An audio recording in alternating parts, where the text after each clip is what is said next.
One of the most beautiful sights early morning or in the evenings at sunset is when you see flocks of birds, often geese, flying in V formations.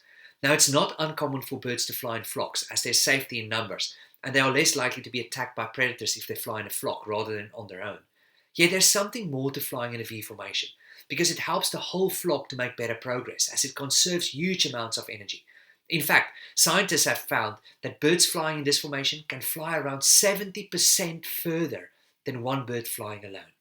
The way it works is that the bird in the front will break up the wall of air that the rest of the flock flies into, which leaves a wake of swirling air behind it that then gives a lift to the next bird in the formation. And in the same way, each bird flies slightly above the bird in front of them, resulting in a reduction of wind resistance. Basically, each one gets help from the one in front. An amazing thing about these flocks of birds we often see is how they work together. Not only do they face less wind resistance when they fly together, this formation also helps them to keep track of one another and see when one is dropping out. And if it really gets bad, a few others will drop off with the injured or the tired bird and stay with it until it can fly again, and then they will all look for another flock to join.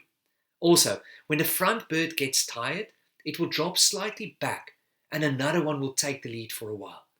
And what you will often hear is how these geese would honk as they fly past, communicating with each other. Friends, I think we can learn a lot from these flocks of birds we see flying in V formations. Life is just so much better when we stick together. So, may I encourage you to find some like-minded people who's got the same values and principles and maybe even the same purpose as you, and travel with them.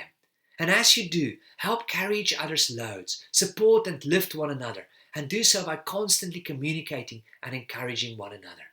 And who knows, you may just find that you will all travel a lot further simply because you're sticking together.